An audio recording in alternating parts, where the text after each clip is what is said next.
வணக்கம், welcome to Eden TV Bible review channel. இன்றைக்கி ஒரு அருமையான நேர்காணல் பார்க்க போகிறோம். ஸோ யாரை பற்றி பார்க்க போகிறோம் அப்படிங்கிறது நீங்களே தமிழில் வந்து பார்த்துருக்கலாம். ஸோ கிறிஸ்தவ உலகத்தில் தவிர்க்க முடியாத ஒரு பேர் அப்படின்னு சொல்லி பார்த்தீங்கன்னா நெல்லை வேதநாயகம் சாஸ்திரி ஐயா அவருடைய பேர் தான்.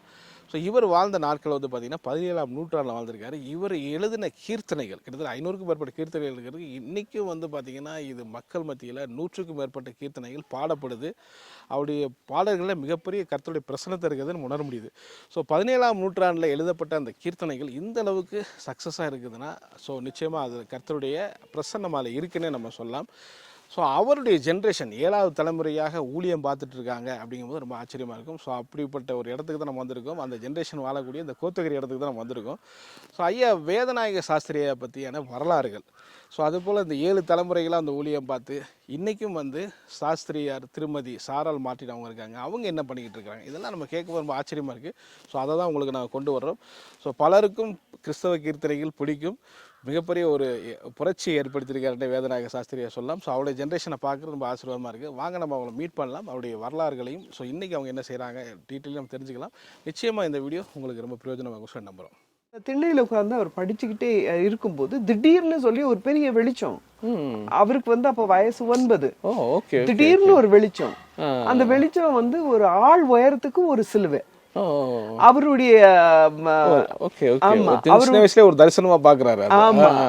அவரு வலப்புற ஊழியங்கள்லாம் எப்படி இருந்தது? ஏன்னா இப்ப எப்ப பாட்டு எழுத ஆரம்பிச்சாரு, கிட்டத்தட்ட பாட்டுகளே 600 பாட்டுகளுக்கு மேல இல்லையா?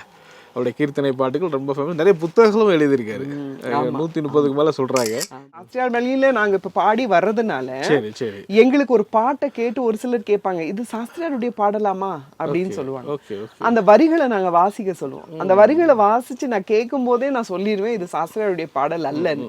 ஏன்னா அந்த ஸ்டைல் வந்து ரொம்ப ஒரு முதல் பாடலை எழுதுனது வந்து அவர் வந்து 15 வயசுல இருக்கும். தரங்கம்பாடியில ரெவரண்ட் கோலே பையரனுடைய ஆர்டினேஷன். அப்போ சாஸ்திரியாருக்கு வந்து ஜெர்மன் மிஷனரிஸ் தான் ஒத்து போனது. ஏன்னா அவர்கள் சாஸ்திரியாரை நல்லா புரிந்திருந்தார்கள்.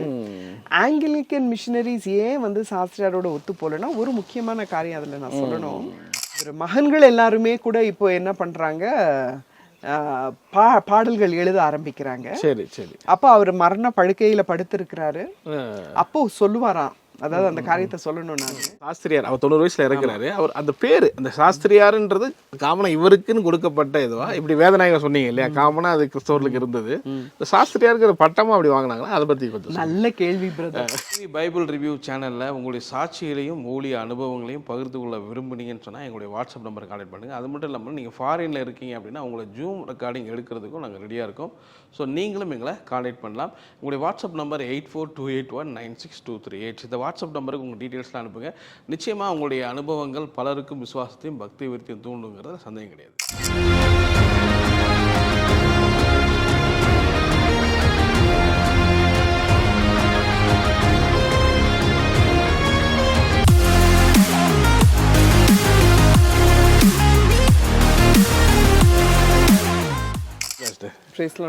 நல்லா இருக்கீங்களா? ஆமா, கர்த்தருடைய கிருபையில. வேதநாயக ஐயா சாஸ்திரி அந்த வம்சாவளியில உங்களை பார்க்கறது, அது ஃபுல் டைம் மினிஸ்ட்ரி பண்றீங்க.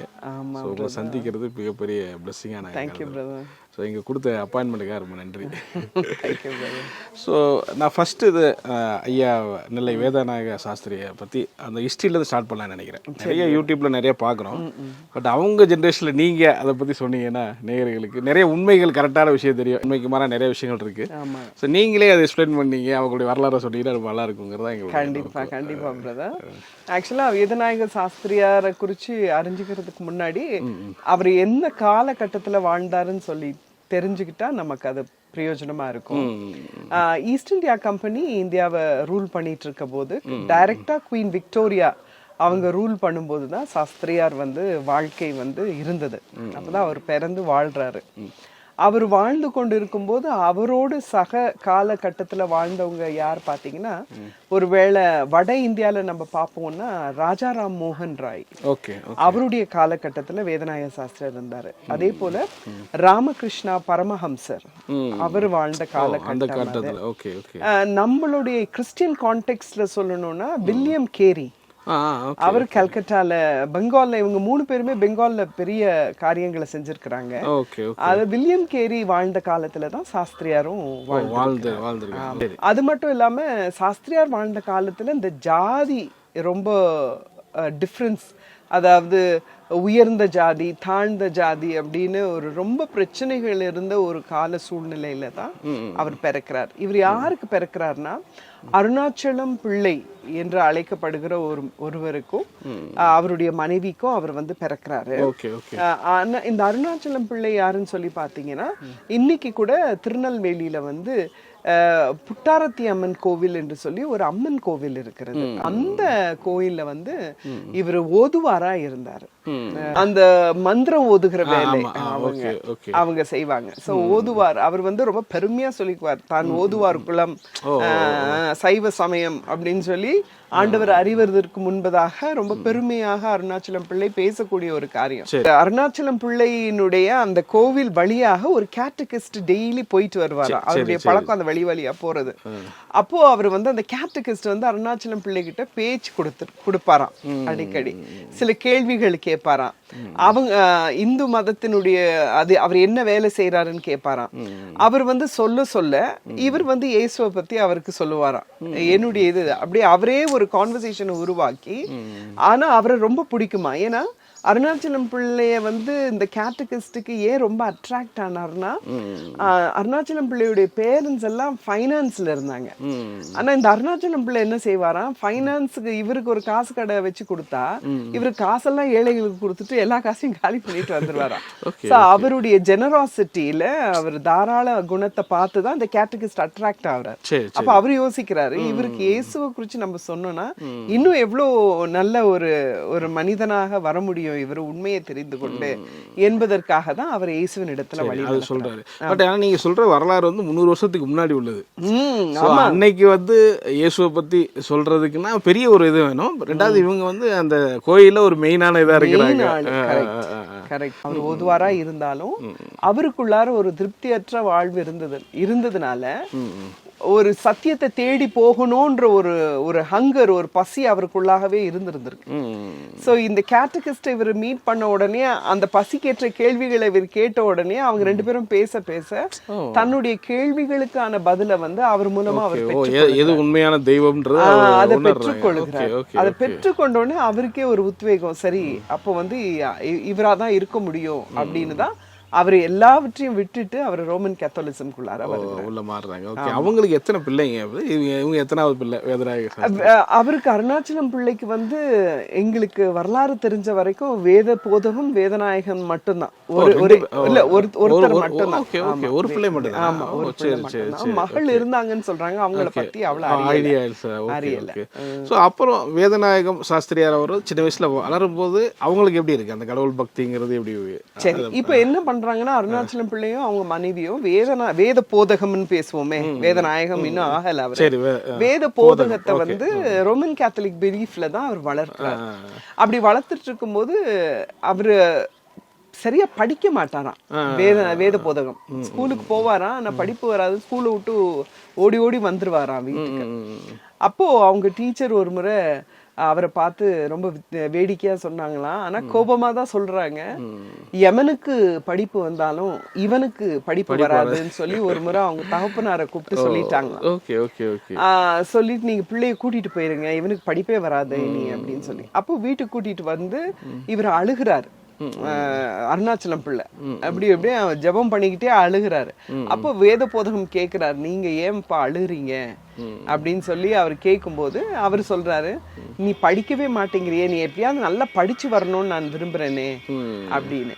அப்போ ஆண்டவர்கிட்ட வந்து நான் படிப்புக்கான ஞானத்தை கேட்டா ஆண்டவர் தருவாரா, நீங்க சொல்றீங்களா அந்த இயேசுவை பத்தி, அவர் தருவாரான்னு கேட்கும்போது நிச்சயம் தருவார் அப்படின்னு அவருக்கே ஒரு இன்ட்ரெஸ்ட் வருது படிக்கிறது. கஷ்டப்பட்டு படிப்போம் அப்படின்னு ஸ்கூலுக்கு போறாரு. அந்த ஸ்கூலுக்கு போகும்போது ஒரு முறை அந்த திண்ணை பள்ளிக்கூடம் தானே அந்த காலத்துல, அந்த திண்ணையில உட்கார்ந்து அவர் படிச்சுக்கிட்டே இருக்கும்போது திடீர்னு சொல்லி ஒரு பெரிய வெளிச்சம்.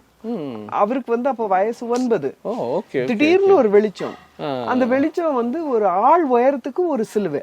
ஓ அவருடைய ஓகே ஓகே சின்ன வயசுல ஒரு தரிசனமா பாக்குறாரு. ஆமா, அவர் வலப்புறத்துல இருந்து அந்த சிலுவை வந்து அப்படியே கிராஸ் பண்ணி இடதுபுறம் போறாரு. ஓகே ஓகே அப்படியே ஷாக் ஆகி பாக்குறாரு. எல்லாம் அதாவது அவரால் மூவ்மெண்டே பண்ண முடியல. சரி சரி. பக்கத்துல உள்ள பசங்க எல்லாம் கூப்பிடுறாங்க, வேத போதகம் வேத போதகம் அப்படின்னு. உடனே அவர் வந்து திடீர்னு விழிச்சுக்கிட்டு அவர் சொல்றாரா, சாமி போது பாரு சாமி போது பாரு அப்படின்னு சொல்றாரு. அவ்வளவுதான் சொல்ல தெரியுது அந்த பையனுக்கு.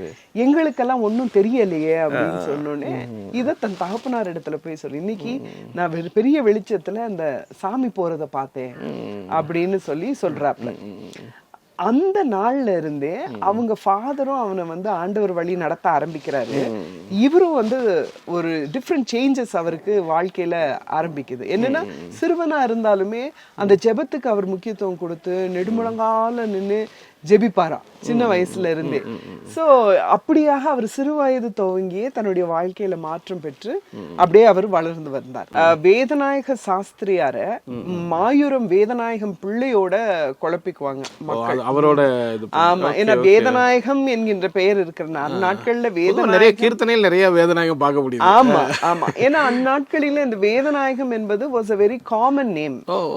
குறிப்பா கிறிஸ்தவர்கள் மத்தியில, ரோமன் கத்தோலிக்கர் மத்தியில வந்து இது ரொம்ப காமன் நேம். அது மூலமா கன்வெர்ட் ஆனவங்களுக்கு அப்படி ஒரு வேதநாயகம். ஆமா, வேதநாயகம் என்ற பேர் இருக்கும் கண்டிப்பா. ஆகவே வேதநாயகம் பிள்ளை என்பவர் மயிலாடுதுறையில அவரும் ஒரு கீர்த்தனை ஆசிரியர். அவர் வந்து பேசிக்கா முன்சிஃப் என்று சொல்லுவாங்க. he was an advocate, ஒரு லாயரா இருந்தவர் அவர். அடுத்தவர் வந்து கிறிஸ்தவ கம்பன் H.A. கிருஷ்ணபிள்ளை. இவங்க உடைய காலகட்டத்துல தான் சாஸ்திரியாரும் இருக்கிறாங்க. அவங்க ஃபுல் நேம் வந்து வேதநாயக சாஸ்திரியார் தானே? ஆமா, வேதநாயக சாஸ்திரியார். அதாவது அவருக்கு வந்து வேத போதகம் அப்படின்னு தான் முதல்ல ஞானஸ்நானம் பேர் வச்சாங்க. அதுக்கப்புறம் இந்த வேத போதகம் என்ற பேர்லயே அவருக்கு டீச்சர் அமைஞ்சிட்டாங்க. அதனால டீச்சருடைய பேரை வச்சு தன்னை யாரும் கூப்பிட கூடாது, அது குருக்கு வந்து அது வந்து அவமரியாதையா ஆயிரும் சொல்லி வேத போதகத்துல இருந்து வேதநாயகம் அப்படின்னு தன்னுடைய பேரை மாத்திக்கிட்டு இவர் வந்து முதலாவது வந்து ஒரு 19 வயசுல வந்து ஒரு டீச்சராக மாறுகிறார். ஒரு ஸ்கூல்ல ஒரு டீச்சராக வேலைக்கு சேர்கிறார். அப்போ அந்த டீச்சரா இருந்து பணிபுரிஞ்சு வரும்போது என்ன நடக்குது அப்படின்னா, இவருடைய தகப்பனாராகிய அருணாச்சலம் பிள்ளை வந்து அன்றைக்கு ஜெர்மன் மிஷனரி ஆகிய ஃபாதர் கிறிஸ்டின் ஃப்ரெட்ரிக் ஷ்வார்ட்ஸ் என்று சொல்லுவாங்க, ஒரு மிஷனரி ஜெர்மனியில இருந்து வந்திருந்தார். அவருக்கும் அருணாச்சலம் பிள்ளைக்கும் ஒரு நெருங்கிய தொடர்பு இருந்தது. அப்போ அவர் அடிக்கடி அருணாச்சலம் பிள்ளையுடைய வீட்டுக்கு வருவாரா. அப்பொழுது வந்து வேதநாயகம் வந்து சிறுவனா இருக்கும் போது அவர் நெடுமுழங்கால் நின்று ஜெபிக்கிறத பார்த்த உடனே இவருக்கே ஒரு அவரை குறித்ததான ஒரு ஆச்சரியம்.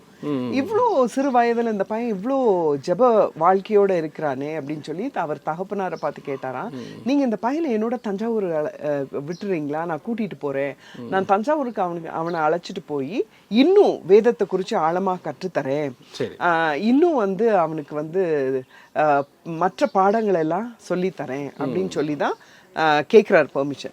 அருணாச்சலம் பிள்ளை அவரை கூப்பிட்டு கேட்கிறாரு வேதநாயகனை, என்னப்பா நீ வந்து ஃபாதரோட போறியா, ஃபாதர் ஃப்ரெட்ரிக் ஷ்வார்ட்ஸோட? அவன் ஓகே நான் போறேன் அப்படின்னு உடனே சொல்லிட்டோடனே ஃபாதர் ஃப்ரெட்ரிக் ஷ்வார்ட்ஸ் வந்து வேதநாயகனை கூட்டிட்டு தஞ்சாவூர் வர. தஞ்சைக்கு வர்றாங்க.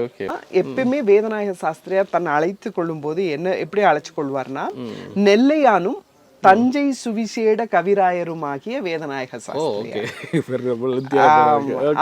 நெல்லைய விடவே மாட்டார். அவருக்கு அந்த தன்னுடைய பிறந்த ஊர் வந்து அவருக்கு ரொம்ப பிடிக்கும். அதனால நெல்லையா நிறைய பேர் வந்து தஞ்சை தான் அவருடைய பூர்வீகம் அப்படி நினைச்சிட்டு இருக்காங்க. அதுக்காக தான் நான் இதை சொல்றேன். அதுவும் ஃபாதர் கிறிஸ்டின் ஃப்ரெட்ரிக் ஷ்வார்ட்ஸ் அழைத்து கொண்டு போகிறார் அவரை தஞ்சாவூருக்கு. தஞ்சாவூருக்கு போய் தான் அவர் ஒரு டீச்சரா ஒரு வேலையில அமர்த்தப்படுகிறார். மேத்ஸ், தமிழ், அப்புறம் சில வொகேஷனல் சப்ஜெக்ட்ஸ் எல்லாம் அவர் வந்து சொல்லி கொடுக்கிறார் பிள்ளைகளுக்கு. ஸோ இப்படியாக அவருடைய வாழ்க்கை போய் கொண்டிருக்கிறது. அப்போ என்ன நடக்குதுன்னா, இப்போ அதாவது தஞ்சாவூருக்குள்ளாக சாஸ்திரியார் போகும்போது தஞ்சாவூரை ஆண்டு கொண்டிருந்த மராட்டி கிங், அந்த காலத்துல தஞ்சாவூரை மராத்தி ராஜா ஆட்சி செஞ்சாங்க. அதுல துளசி மகாராஜா அப்படின்னு ஒருத்தர் தான் ஆட்சியில இருக்கிறார். அப்போ அவர் வந்து ஒரு ஒரு பையனை அடாப்ட் பண்ணி தத்தெடுத்து தன்னுடைய மகனாக வளர்த்து கொண்டு வருகிறார். அவர் பேருதான் சரபோஜி. ஓகே ஓகே ஓகே, சரியா?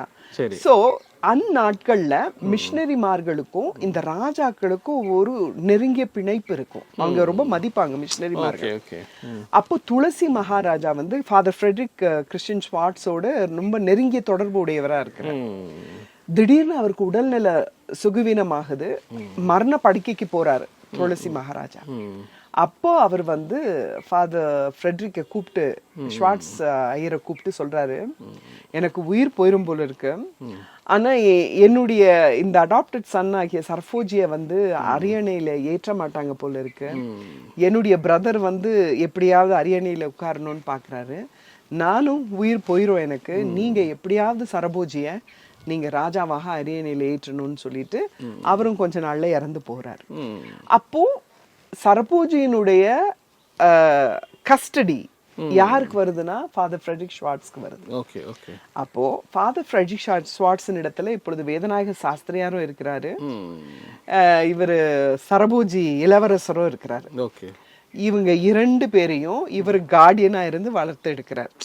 அப்ப 2 பேரும் ஒன்னாதான் வளர்றாங்க. சரி சரி. அப்படி ஒன்னா வளரும் போது சரபோஜி வந்து சாஸ்திரியார அண்ணா அண்ணான்னு தான் கூப்பிடுவாரு. ஏன்னா 2-3 வயசு இவர் மூத்தவர், அவரை விட இவர் இளையவர் சரபோஜி.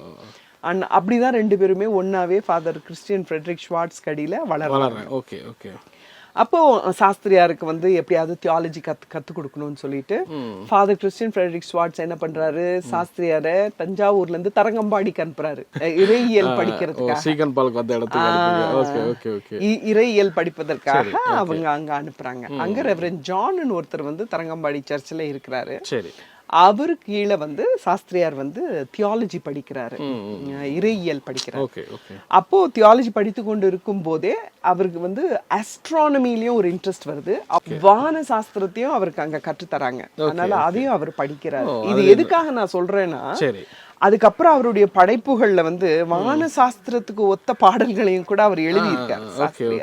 அதுக்காக சொல்ல வரேன் நான். அதனால அதையும் நல்லா கற்று தேர்ந்து அவர் வந்து திரும்ப தஞ்சாவூருக்கு போகிறார். இப்படித்தான் அவருடைய வாழ்க்கை ஆரம்பமாகிறது. எந்த ஏஜ்ல வேதநாயகம் சாஸ்திரி வந்து திருமணம் பண்றாரு? 21 வயசுல வியாகம்மாள் என்பவங்களை வந்து அவர் திருமணம் செய்யறாரு. ஆனா அவங்க வந்து வியாகம்மாள் திருமணம் செய்து முதல் 1-2 வருஷத்துக்கு வந்து அவங்க ரொம்ப சுகவீனமாகறாங்க. சுகவீனமாகி இறந்து போகிறாங்க. அவங்க இறந்து போன உடனேயே ஒரு தனிமை அவருக்கு வருது. அப்ப என்ன பண்றாங்க, அவருடைய சொந்த சகோதரி அவங்களுடைய மகளாகிய ஞான தீபத்தை சாஸ்திரியார வந்து தத்து எடுத்துக்க சொல்லுகிறாங்க. அப்பதான் இந்த திருமணம் நடக்குது, மிக்கேல் முத்தம்மாளுக்கும் சாஸ்திரியாருக்கும். அப்ப இவங்க 2 பேரும் திருமணம் ஆன உடனே கொஞ்ச நாள் பிள்ளைகள் இவர்களுக்கு இல்லாததுனால சரி இந்த சமயத்துல நம்ம அந்த பிள்ளையை தத்து எடுப்பது நல்லதுன்னு சொல்லி ஞான தீபத்தை சாஸ்திரியாரும் மிக்கேல் முத்தம்மாளும் சேர்ந்து ஒன்று சேரதான் அந்த பிள்ளைய வந்து தத்து எடுக்கிறாங்க. ஏன்னா அவங்களுடைய ஞான ஸ்நானத்துல இவங்க 2 பேருடைய கையொப்பமும் அந்த தத்து எடுத்த அந்த சர்டிபிகேட்ல 2 பேருடைய கையெழுத்துமே இருக்கு. அதாவது சாஸ்திரியாருடைய கையெழுத்தும் இருக்கு, மிக்கேல் முத்தம்மாளுடைய. அது வரைக்கும் எல்லாம் நல்லா தான் போயிட்டு இருக்கு. பட் ஆனா சாஸ்திரியாருடைய வாழ்க்கை ரொம்ப பிஸியா இருக்கிறதுனால, அவர் அதிகமா வீட்டுல தங்காததுனால மிக்கேல் முத்தம்மாளுக்கு ஒரு தனிமை. இன்னொன்னு, சாஸ்திரியாருடைய வாழ்க்கை ரொம்ப கஷ்டமான வாழ்க்கை, கடினமான வாழ்க்கை. பொருளாதாரத்திலயும் நிறைய சிக்கல் இருந்தது. அதனால வசதியா வாழ்ந்த அவங்களால இவரோட வாழ கஷ்டப்பட்டுட்டு அவங்க என்ன பண்ணிடுறாங்க, தன்னுடைய தகப்பனார் இடத்துல போயிடுறாங்க, ஊருக்கு போயிடுறாங்க. அப்புறம் நிறைய பெரியவங்க வந்து இவங்க 2 பேரையும் சேர்த்து வைக்க ட்ரை பண்றாங்க. சாஸ்திரியார் எப்படியாவது மிக்கேல் முத்தம்மாளை தன்னிடமாக அழைக்கணும்னு விரும்புறாரு. ஆனா அவங்களுக்கு இவருடைய வாழ்க்கை கஷ்டமா இருந்ததுனால தன்னால கஷ்டப்பட முடியலன்னு ஒரு டைம் பெர்மனண்டா அவங்க போயிடுறாங்க, விலகிடுறாங்க. ரொம்ப டிஃபிகல்ட் பீரியட் அப்போ சாஸ்திரியாருக்கு. தான் ஊழியமும் செய்யணும், ஞான தீபத்தையும் வளர்த்தாகணும், குழந்தையா இருக்கு ஞான தீபம், தனக்கு மனைவியும் இல்லை கூட இப்போ. அதனால அவர் ஊழியமும் செஞ்சுட்டு குழந்தையும் பார்க்க ரொம்ப கஷ்டப்பட்டுட்டு போய் சர்ச் லீடர்ஸ் கிட்ட போய் கேக்குறாரு, எனக்கு விவாகரத்து அவ கொடுக்கல, என்னை விட்டுட்டு போயிட்டா, ஆனா எப்படியாவது எனக்கு ஒரு திருமணம் செஞ்சு வச்சிருங்க, ஏன்னா எனக்கு இந்த பிள்ளைய வளர்த்தாகணும்னு. அப்போ பிரச்சனை வருது. சர்ச் பாஸ்டர் சொல்றாங்க அதை நாங்க செய்ய முடியாது, ஏன்னா ஏற்கனவே நீங்க ஒரு திருமணத்துல இருக்கிறதுனால நாங்க பண்ண முடியாது. அந்த கஷ்டத்துக்கு கூடாக சாஸ்திரியார் போறார். போய் கடைசி ஒரு கட்டத்துல அவருக்கு முடியாம வரதயத்தம்மாள் என்பவரை அவர் வந்து திருமணம் செய்து கொள்கிறார். இது 55 வேதநாயக சாஸ்திரியார் வரதயத்தம்மாளை திருமணம் செய்த பிறகு 3 மகன்கள் அவர்களுக்கு பிறக்கிறது. முதல் வந்து ஞான சிகாமணி சாஸ்திரியார், இரண்டாவது வந்து நோவா ஞானாதிக்கம் சாஸ்திரியார், மூன்றாவது வந்து எலியா சிகாமணி சாஸ்திரியார். ஆக 3 மகன்கள் அவர்களுக்கு பிறக்கிறது. அப்ப 50வது வயதுல தான் அவர் இத்தனை வருஷம் காத்திருந்து அவர்களுக்கு பிள்ளைகள் பிறக்கிறது. அது வரைக்கும் ஞான தீபத்தை தான் தன்னுடைய சொந்த சகோதரியினுடைய மகளை தான் வளர்த்துட்டு இருக்காரு. Okay, super. இது நடுவில் எப்போ அவர் ஊழியங்கள்லாம் எப்படி இருந்தது? ஏன்னா இப்போ எப்போ பாட்டு எழுத ஆரம்பிச்சாரு? கிட்டத்தட்ட பாட்டுகளே 600 பாட்டுகளுக்கு மேலே இல்லையா? அவருடைய கீர்த்தனை பாட்டுகள் ரொம்ப ஃபேமஸ். நிறைய புத்தகங்களும் எழுதியிருக்காரு, 130க்கு மேல சொல்றாங்க. அதை நீங்களே சொல்லுங்க, அது என்ன ஆக்சுவலா அவங்களுடைய ஊழியங்கள்? புத்தகங்கள் என்று சொல்லி பார்ப்பீங்கன்னா 120 புத்தகங்களுக்கு மேல.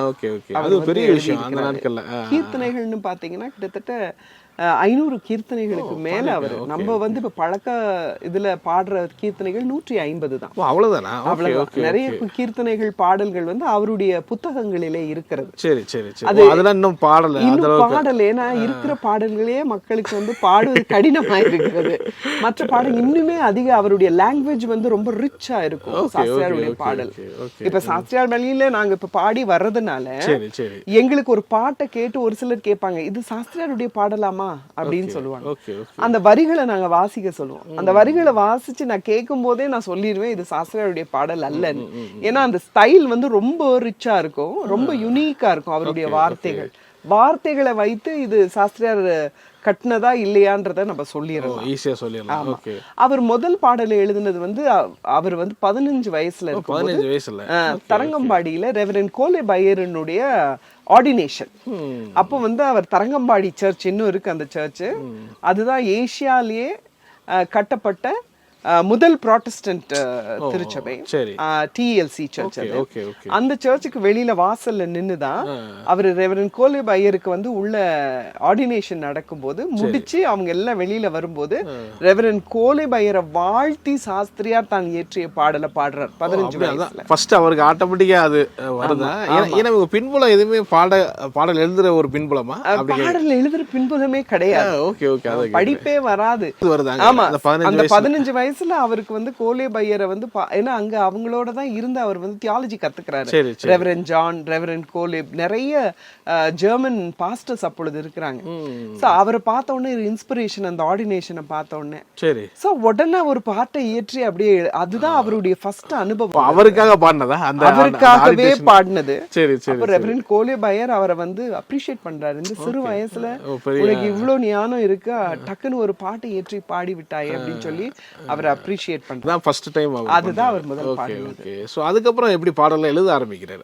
ஆமா, எழுத ஆரம்பிக்கிறார். அவர் சிறு வயதுல இருந்தே எழுத ஆரம்பிக்கிறாரு பாடல்களை. நிறைய அதாவது பாடல்கள் அவர் எழுதுறாரு. இந்த பாடல்களை வந்து எழுதணும்னு எதுக்காக இவருக்கு உத்வேகம்னா, அந்நாட்களில் ஆலயங்கள்ல பாத்தீங்கன்னா பாடின பாடல்கள் எல்லாமே ஜெர்மன் ஹிம்ஸ தமிழ்ல டிரான்ஸ்லேட் பண்ணி, இங்கிலீஷ் ஹிம்ஸ தமிழ்ல டிரான்ஸ்லேட் பண்ணி அப்படிதான் நம்ம பாடிட்டு இருந்தோம். அப்போ அதனுடைய மெட்டெல்லாம் பாத்தீங்கன்னா எய்தர் ஜெர்மன் நோட்டேஷன்ஸா இருக்கும், மியூசிக் நோட்டேஷன்ஸ், அல்லது இங்கிலீஷ் மியூசிக் நோட்டேஷன்ஸா இருக்கும். எதுவுமே நம்முடைய தமிழ் கலாச்சாரத்துக்கு ஒத்த இசையா இல்ல. அப்ப மக்களுக்கு வந்து அது கொஞ்சம் என்ன சொல்றது, வித்தியாசமா தான் இருக்கும் அந்த பாடலை கஷ்டப்பட்டு. அப்ப மக்கள் தமிழ் மொழியில தமிழ் இசையில பாட்டு பாடணும் என்பது சாஸ்திரியாருக்கு இருந்த ஒரு பாரம். அதனால அவர் வந்து பாடல்களை எழுத ஆரம்பிச்சு கொஞ்சம் கொஞ்சமா அந்த பாடல்களை ஆலய ஆராதனைக்குள்ளாக கொடுக்கிறார்.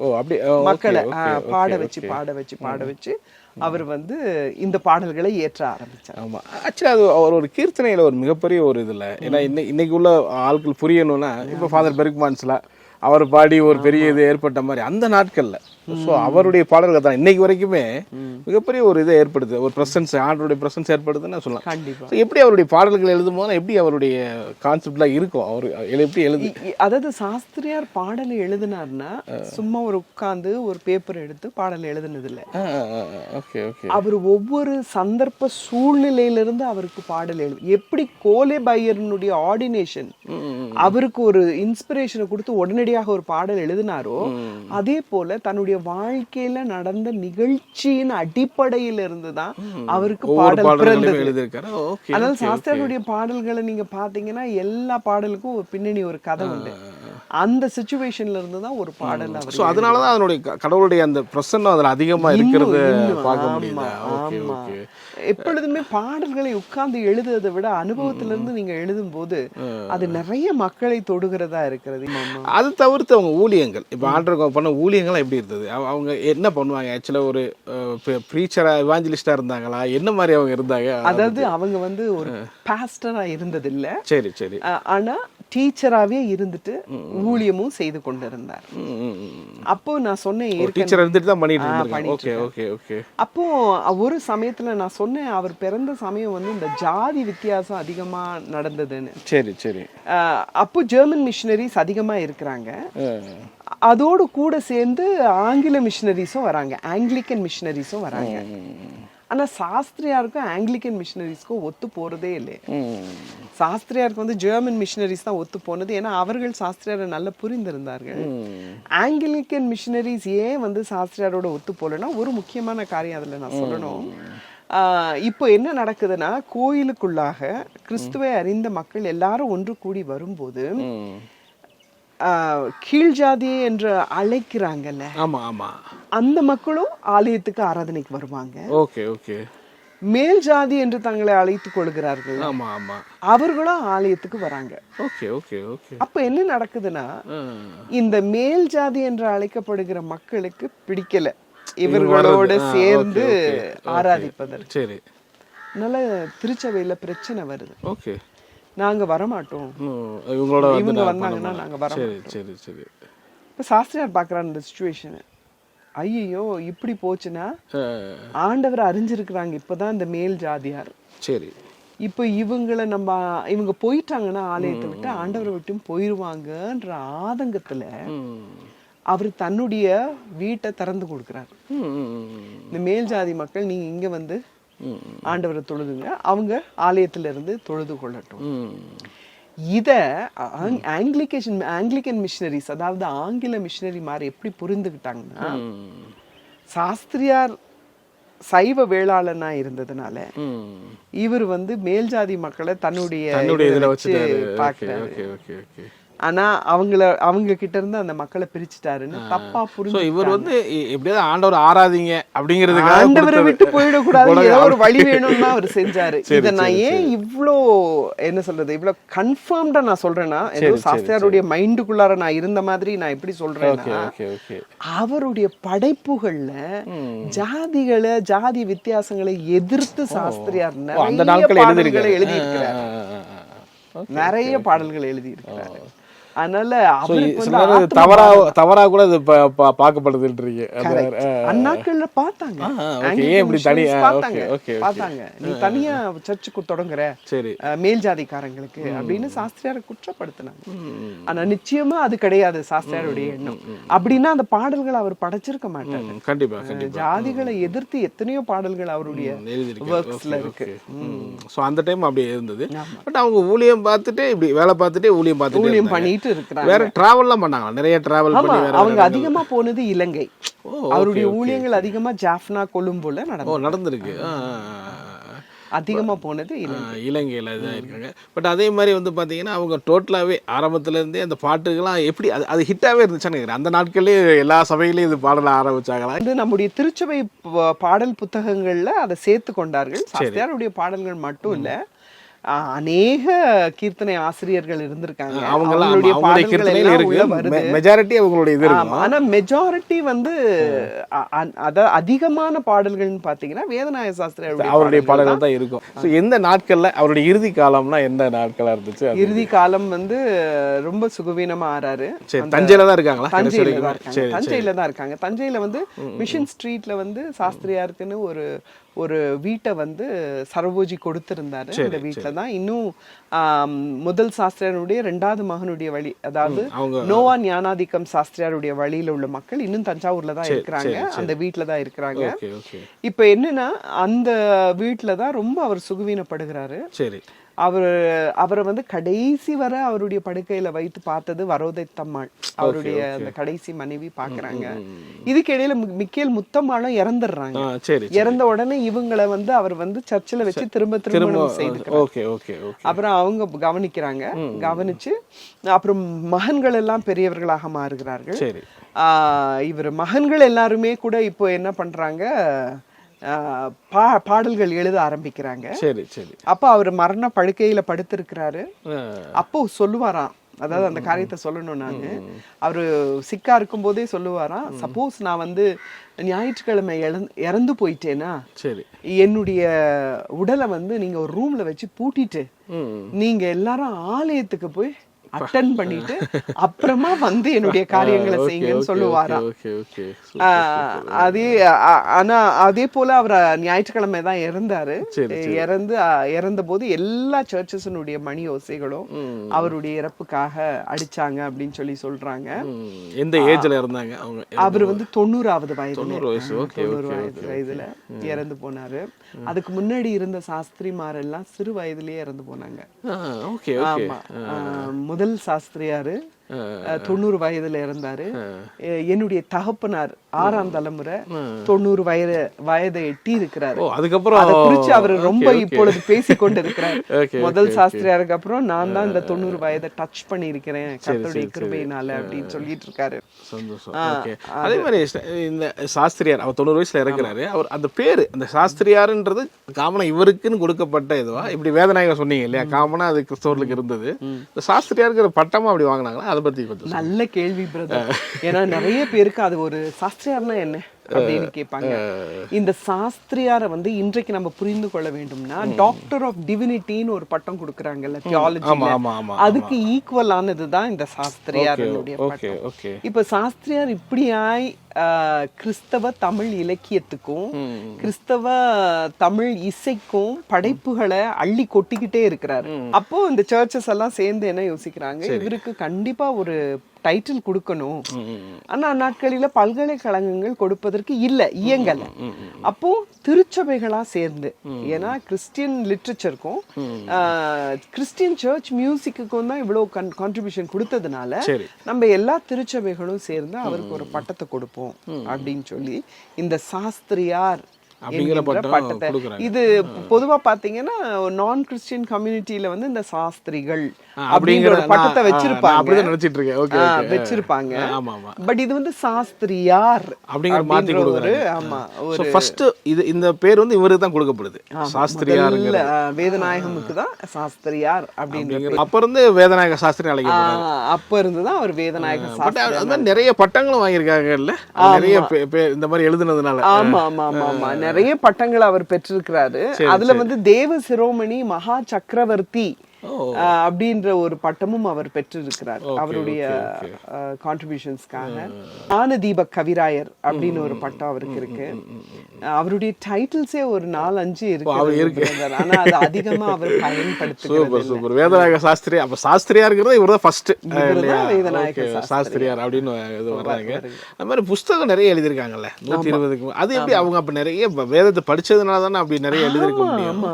அவரு எந்நேரமும் வேதத்தோட தான் இருப்பாராம். Okay okay. அந்த வேதத்தினுடைய ஆச்சரியமான காரியங்கள், அதிசயமான காரியங்கள், தான் சோர் விழும்போது வேதத்துல ஆண்டவர் தன்னோடு கூட பேசுகிற ஆறுதலான வார்த்தைகளை வச்சு தான் அவர் வந்து புத்தகங்களை எழுதுறாரு. அதனால அவருடைய புத்தகங்கள் 120க்கு மேல இருக்கு. அது இன்னைக்கு அவைலபிளா கிடைக்குதா? அது எல்லாம் அவுட் ஆஃப் பிரிண்ட். அதாவது எங்களிடத்துல குடும்பத்துல உள்ள ஒரு சிலர் இடத்துல வந்து எல்லாம் பயங்கர என்ன சொல்றது,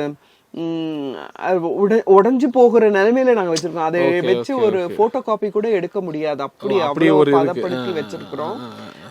இதுல வந்து அவர் எழுதின இன்னும் பல புத்தகங்கள் பிரிண்ட்டுக்கே வர முடியாம அது ஓலைச்சுவடிகள்ல இருந்ததுனால அப்படியே அது வீண் போனதுன்னு சொல்லியும் சொல்லுகிறார்கள். அது ஆராய்ச்சி செல்கிறோம். அது மாதிரி 500 கீர்த்தனைகள் சொல்றீங்க, அதுல 150 இப்ப நடைமுறை இருக்கு. நடைமுறையில அவ்வளவுதான் நம்ம பாடி. இப்ப 500 தனியா இருக்குதா? அந்த புத்தகம் இருக்கு தனியா, அருணாதிந்தம் அந்த மாதிரி நிறைய புத்தகங்களா எழுதி இருக்கிறாரு. அதுல இருக்கிறது. ஓகே, அதுல இருக்கு ஜெபமாலை. அதுல இதெல்லாம் புக்ஸ். நான் வந்து டைட்டில் சொல்லும்போது கீர்த்தனை பேர் இல்ல, ஒரு புக்கினுடைய பேர். அந்த புக்ல வந்து உங்களுக்கு ஒரு 40-50 கீர்த்தனைகள் இருக்கும். Okay, super. அதுக்கப்புறம் அவருடைய ஜெனரேஷன் எப்படி மாறுது? இப்ப நீங்க 3 பிள்ளைங்க சொல்றீங்க, அது மாதிரி அந்த வளர்ப்பு அதை போய் சொன்னீங்கன்னா இருக்கும். அந்த வளர்ப்பு பண்ணி அவதான் மூத்த மகளாக சாஸ்திரியாருக்கு. அவர் ஏன்னா கிட்டத்தட்ட அவருடைய 55 வயது வரைக்கும் அவதான் அவருக்கு மகள். அதனால அவளுக்கு வந்து சாஸ்திரங்களும் கீர்த்தனைகளையும் வேதத்தையும் இறையலையும் ஊட்டி ஊட்டி வளர்த்தாரு. ஞான தீபம். ஆமா, அவரு ரொம்ப கேர் எடுத்து வளர்க்கிறாரு அந்த பிள்ளைய. அதுக்கப்புறம் தான் 3 மகன்களும் பிறக்கிறாங்க. இந்த 3 மகன்களுக்குமே இந்த சாஸ்திரியார் பட்டத்தை கொடுக்கறாங்க. அப்போ திருச்சபை இவருக்கு கொடுக்கும் போது முன் வழி ஊழியத்தில் இருக்கிறவங்களுக்கு நீ இந்த டைட்டில கொடுக்கலாம் என்கின்ற அதிகார பத்திரம் வந்து சாஸ்திரியாருடைய கையில கிடைக்குது. இந்த சாஸ்திரியார் பட்டம் 4 பிள்ளைகளுக்குமே அவர் வந்து கொடுக்கிறார். கொடுத்து நாங்க வந்து ஞானாதிக்கம் சாஸ்திரியார், அதாவது முதல் மகனுடைய நீங்க வர்றீங்க, உங்களது வருது. Okay okay. கிட்டத்தட்ட அதை பத்தி சொல்லுங்க. அந்த 3 பிள்ளைங்க அவங்க இப்பெல்லாம் எப்படி இருக்காங்க? நீங்க ஃபுல் டைம் ஊழியத்துல இருக்கிறீங்க. லாஸ்ட் மித்தவங்களை பத்தி அப்படியே சொல்லுங்க. ஞான சிகாமணி சாஸ்திரியார் அவர்தான் மூத்த மகன். சரி. ஞான சிகாமணி சாஸ்திரியார். ஞான சிகாமணி சாஸ்திரியார்ல இருந்து 2வது 3வது ஜெனரேஷன்ல பையன்க பிறக்கல, ஒரு பொண்ணுதான் பிறந்தது. ஓ, அப்படியா? அது சொல்றேன், அது ஒரு பெரிய சப்ஜெக்ட். சரி சரி சரி. அதாவது சமுதாயம் எப்படி ஒரு பெண்ணுக்கும் ஆணுக்குமால வித்தியாசத்தை பாக்குறாங்கன்னு நான் சொல்றேன். எனக்கு ஷுவரா தெரியல, 2nd or 3rd ஜெனரேஷன்ல ஒரு பெண்ணு மட்டும் தான் இருக்காங்க வாரிசா. அவங்களுக்கு திருமணம் ஆகுது. அவங்களுக்கு பிறக்கிறவர் தான் யாருன்னா என்னுடைய தகப்பனுடைய தாத்தா. Okay okay okay. அவரை வந்து வேதநாயகம் பாருமையா போதகரே எழுதினவர். என்னுடைய தகப்பனாருடைய தாத்தா. சோ இந்த நோவா ஞானாதிக்கம், அதாவது தஞ்சாவூர்ல இப்ப இருக்கிறாங்களே 2வது மகனுடைய வழி, அவங்க எப்பொழுதுமே என்ன யோசிப்பாங்க சொல்லுவாங்கன்னா, நாங்க தான் ஆண் வாரிசுல பிறந்தவங்க, நீங்க பிரிக்கிறாங்க ஆண் பெண்ணுங்கிறத, பெண் வாரிசுல வந்தவங்க தான். Okay okay okay okay. அந்த ஃபீல் சரி சரி கண்டிப்பா இருந்து கொண்டேதான் இருக்கிறது. சரியா? பட் எங்களுக்கு ஒன்றும் பிரச்சனை இல்லை, நாங்களும் ஒத்துக்கொள்வோம். அந்த வேதநாயக சாஸ்திரி வரலாறு பார்க்கும்போது அது ஒரு இது வருது இல்ல, தஞ்சையில ஒரு குரூப் அவங்க இருக்காங்க, அவங்க எங்களுக்கு நாங்களும் அதை ஒத்துக்கொள்கிறோம். நாங்க பெண் வாரிசுல தான் வந்தோம், நீங்க ஆண் வாரிசுல தான் வந்தீங்க. பட் ஆனா என்ன அதுல ஆச்சரியம்னா, பெண் வாரிசுல வந்து நாங்க தான் ஊழியத்துல இருக்கிறோம். ஃபுல் டைம் மினிஸ்ட்ரியில பண்ணிட்டு இருக்கிறீங்க, ஊழியத்துல இருக்கு. ஆண் வாரிசுல வந்து அவர்களும் முழு நேரம் ஊழியத்துக்கு வந்தாங்கன்னா எங்களை விட சந்தோஷப்படுறவங்க வேற யாரும் இருக்கும். அவங்க யாரும் மினிஸ்ட்ரியில இல்லையா? மினிஸ்ட்ரியிலன்னு இல்ல. சரி. அதாவது மினிஸ்ட்ரினா இந்த மாதிரி, அதாவது பைபிளை பிரீச் பண்ணி பாடக்கூடிய ஊழியத்துல இல்ல, அந்த ஊழியத்துல இல்ல. Okay okay. சோ அந்த ஜெனரேஷன் வந்து தஞ்சையில அப்படியே இருக்காங்க. ஆமா, தஞ்சையில இருந்து கொண்டே தான் இருக்காங்க. ஆமா, என்னிடத்துல கேட்பாங்க, உங்களுக்கு தஞ்சாவூர்ல வீடு இருக்காமே, ராஜா கொடுத்த வீடு. நான் சொல்றேன், இது வரைக்கும் என் கண்ணால கூட நான் அந்த வீட்டை பார்த்தது இல்லை. நானே அந்த கேள்வி கேட்கலாம்னு பார்த்தேன். Okay okay okay. அந்த செகண்ட் ஜெனரேஷன் அவங்க தான் அந்த பசங்க தான் அவங்க. ஆமா, 2வது மகனுடைய வழி யாருன்னா அவங்க அங்க அப்படியே இருந்து அவங்க அதாவது சர்ச்ல ஓகே முக்கியமான நாட்கள் அல்லது தஞ்சாவூர்ல மற்ற இடங்கள்ல நடக்கக்கூடிய முக்கியமான நிகழ்வுல இவங்க வந்து பாடல்களை பாடி ஜெபம் பண்ணி ஆரம்பிச்சு வைப்பாங்க. ஓகே ஓகே ஓகே அந்த வேலைகளை செய்கிறாங்க. அவங்க செஞ்சிட்டு இருக்காங்க. as a third generation அவங்க அவங்க எல்லாமே அதிகமா பாஸ்டர்ஸ் தான். இனியா தேவசிகாமணி சாஸ்திரியாருடைய ஜெனரேஷன் பாத்தீங்கன்னா எல்லாம் ரெவரன்ஸ். அப்படியா? ஆமா. இல்ல இங்க இந்தியால இங்க ஒரு சிலர் இருக்காங்க, வெளிநாடுகள்ல அதிகமா மக்கள் இருக்காங்க. அதனால அவங்களுடைய ஜெனரேஷன் அப்படியே மிக்ஸ் ஆயிடுது, ரொம்ப பரவி போய் விட்டது. ஆமா ஆமா, இந்த 2 ஜெனரேஷன் தான் இப்பொழுது. ஓகே, அந்த வளர்ப்பு மகள் அவங்களுடைய இதுல தெரிஞ்சதா உங்களுக்கு? ஞானதீபம் சாஸ்திரியார் வந்து டேவிட் மங்களம் என்பவரை திருமணம் செஞ்சாங்க. அவங்களுக்கு வந்து 2 மகள்கள் இருந்ததாக சொல்லப்படுகிறது. அவர்களை குறித்ததான வரலாறு ஒன்றும் எங்களிடத்துல இல்ல. பட் ஞானதீபமும் ரொம்ப வல்லமையா ஊழியம் செய்த ஒரு மகள் தான். அடுத்த செக்ஷன்ல நம்ம ஞானதீபம் அவங்கள பத்தி நம்ம பேசுவோம். அதுக்கு முன்னாடி இதுல முடிக்கிறதுக்கு முன்னாடி இந்த கீர்த்தனை புஸ்தகத்தை பத்தி நான் கேட்க விரும்புறேன். கீர்த்தி மிகு கீர்த்தனைகள் 150 அப்படின்னு போட்டிருக்கீங்க. சோ இத பத்தி சொல்லுங்க. இந்த கீர்த்தி மிகு கீர்த்தனைகள் 150 என்பது உண்மையா சொல்ல போனா அது என்னுடைய கணவருடைய பாரம். ஓ அப்படியா? ஆமா, அவங்கள வச்சு தான் கேட்க நினைக்கிறேன். அதுல சேர்த்துக்குவாரு. பட் உண்மையா சொல்ல போனோம்னா அது அவருடைய தனிப்பட்ட பாரம் தான் இந்த புக் இன்றைக்கு வெளியே வந்தது. அது என்னன்னா, ஒவ்வொரு முறையும் ஊழியம் முடிச்சு நாங்க வரும்போது இந்த யங் பீப்புள் இருக்காங்கல்ல, யங் பாய்ஸ் அண்ட் கேர்ள்ஸ், அவங்க வந்து என்னிடத்துல சொல்லுவாங்க, ஆண்டி நீங்க பாடுற கீர்த்தனை கேட்கறதுக்கு நல்லா இருக்கு, ஆனா என்னன்னா ஒன்னும் புரியல ஆண்டி எங்களுக்கு. அந்த வேர்ட்ஸ் ரொம்ப ஹையா இருக்கு தமிழ், அதனால நீங்க என்ன பாடுறீங்கன்னு புரியல, ஆனா பாடல் கேட்கறதுக்கு இனிமையா இருக்கு, புரிஞ்சா இது நல்லா இருக்கும் அப்படின்னு சொல்லி நிறைய இடங்கள்ல எங்களுக்கு சொல்லியிருக்காங்க. அப்போ என்னுடைய கணவர் சொல்லுவாரு, இதுக்கு ஒரு உரைநடை மாதிரி ஏதாவது இருந்தா பெட்டரா இருக்கும். அது சிம்பிள் இங்கிலீஷ், இன்றைக்கு நியூஸ் பேப்பர், தமிழ் நியூஸ் பேப்பரை வாசிச்சா புரிஞ்சுக்கிறோம்ல, அந்த லாங்குவேஜ்ல இதுக்கு ஒரு உரைநடை இருந்தா அட்லீஸ்ட் அதை அவங்க புரிஞ்சுட்டு பாட. ஒரு இடத்துல ஒரு பாஸ்டர் சொன்னாரு, நீங்க வந்து லாங்குவேஜையே வந்து குறைச்சு நீங்க அதே கீர்த்தனையா எழுதுங்களேன்னாரு. அப்போ அவரை பார்த்து இன்னொருத்தர் சொன்னாரு, கீர்த்தனைகளை ரீச் பண்றதுக்கு நம்ம தான் கீழ இருந்து மேல போகணும், கீர்த்தனை மேல இருந்து கீழே வராது அப்படின்னு சொன்னாரு. அப்போ நாங்க இதெல்லாம் டிஸ்கஸ் பண்ணி கொண்டு இருக்கும் போது என் கணவன் சொன்னாரு, ஒரு 150 கீர்த்தனை, சாஸ்திரியார்து மட்டும் இல்ல, அநேக கீர்த்தனை ஆசிரியர்கள் இருக்கிறாங்க.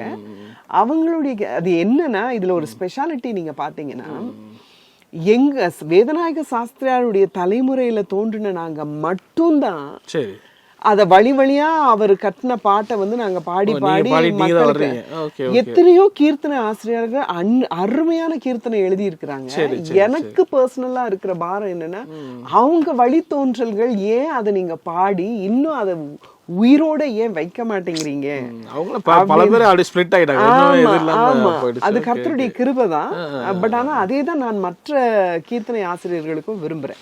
சரி, இப்ப இதை நாங்க 2 பேரும் டிஸ்கஸ் பண்ணும் போது இவங்க சொன்னாங்க, நம்ம 150 கீர்த்தனைகளை, நல்ல பரிச்சயமான கீர்த்தனைகளை தெரிவு செய்து நல்ல தமிழ் ஆசிரியர்கள், இறையியல் தெரிஞ்சவங்க, ஏன்னா கீர்த்தனைகள் எல்லாம் இறையியல் ஆழம் உள்ளவைகள், இறையியல் தெரியாதவங்க அதை ஒண்ணும் செய்ய முடியாது. அதனால இறையியல் வல்லுநர்களா இருக்கணும், அதே சமயம் தமிழ் ஆசிரியர்களா இருக்கணும். அப்படிப்பட்ட தியாலஜியன்ஸ் கிட்ட நம்ம கொடுத்து இது ஒரு டிரான்ஸ்லேஷன் வாங்குவோம் அப்படின்னு சொல்லி அநேகரிடத்துல என்னுடைய கணவன் சென்று கேட்கும் போது எல்லாரும் சந்தோஷமா ஒத்துக்கொண்டாங்க. அநேகர் வந்து அதை வந்து எங்களுக்கு டிரான்ஸ்லேட் பண்ணி கொடுத்தாங்க. அதனுடைய டீடைல்ஸ் உங்களுக்கு அந்த புக்ல இருக்கும், எத்தனை பேர் அதை டிரான்ஸ்லேட் பண்ணி கொடுத்தாங்க. அவர்கள் அதற்கு உரைநடை எழுதி, அதுல என்னன்னா இவங்க எல்லாம் பெரிய ஆட்கள், இந்த உரைநடை எழுதினாங்க. அவங்களால ரொம்ப கீழேயும் இறங்க முடியாது பாருங்க. அவங்களால இறக்கமே இன்னும் கீழே அவங்களால முடியாது.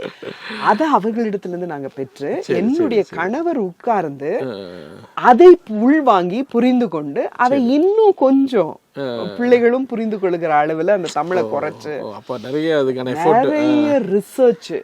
அதுல என்ன நீங்க பாப்பீங்கன்னா, 150 கீர்த்தனைகளினுடைய ஆசிரியருடைய பின்னணி, அந்த கீர்த்தனைகளினுடைய பொருள், ஓகே ஓகே. இவ்வளவுமே அதுல அடங்கி அடக்கம் இருக்கு. 150 கீர்த்தனைகளுக்கு அந்த இந்த அடக்கத்தை நீங்க அதுல பார்க்க முடியும். சரி சரி. ஆக நீங்க வாசிச்சு புரிஞ்சுக்கிட்டு அப்புறம் கீர்த்தனைகளை இது வந்து எல்லா கடையிலே கிடைக்கிறது இல்ல இல்லையா? இல்ல, இது வந்து மோஸ்ட்லி எங்களுடைய கைகள்ல தான் நாங்க சரி வச்சிருக்கோம். சரி சரி சரி.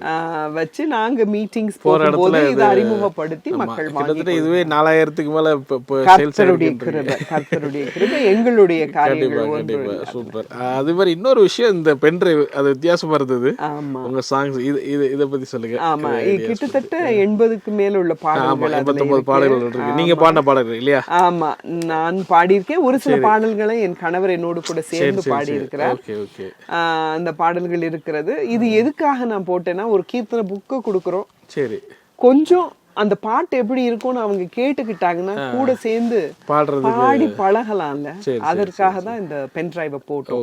இன்னொன்னு இந்நாட்களில் சிடி அதெல்லாம் முடிஞ்சு போச்சு, அந்த காலெல்லாம் முடிஞ்சு போச்சு. இது வந்து எங்க போனாலும் அவங்க எடுத்துட்டு போகலாம், கார்ல டிராவல் பண்ணும்போது போட்டு கேட்கலாம். ஸோ கீர்த்தனைகள் எல்லாரையும் போய் ரீச் பண்ணணும். குறிப்பா பிரசன்ட் ஜெனரேஷன் பிள்ளைகள் கீர்த்தனைகளை புரிந்து பாடணும். அன்றைக்கு எப்படி பாடல்கள் எழுதினாங்கன்றது பிள்ளைகள் புரிந்து கொள்ள வேண்டும் என்பதற்காகவே என்னுடைய கணவர் அதை ஒரு பாரமா எடுத்து அந்த புத்தகத்தையும் அந்த பென் டிரைவையும் போட்டாங்க. சூப்பர். சோ இந்த புத்தகம் வேணும்ன்றவங்க உங்களை கான்டாக்ட் பண்ணா நாங்க அதை courier வச்சிருவோம். Super super sir. ரொம்ப அருமையா வந்து நெல்லை வேதநாயகம் சாஸ்திரி அவருடைய ஹிஸ்டரி பத்தி ரொம்ப அழகா சொன்னீங்க கேட்கறதுக்கு. தொடர்ந்து அடுத்த செக்மெண்ட்டை நம்ம போலாம். சொன்ன வியூவர்ஸ்க்கு இது போடுவோம். Thank you brother, thank you very much.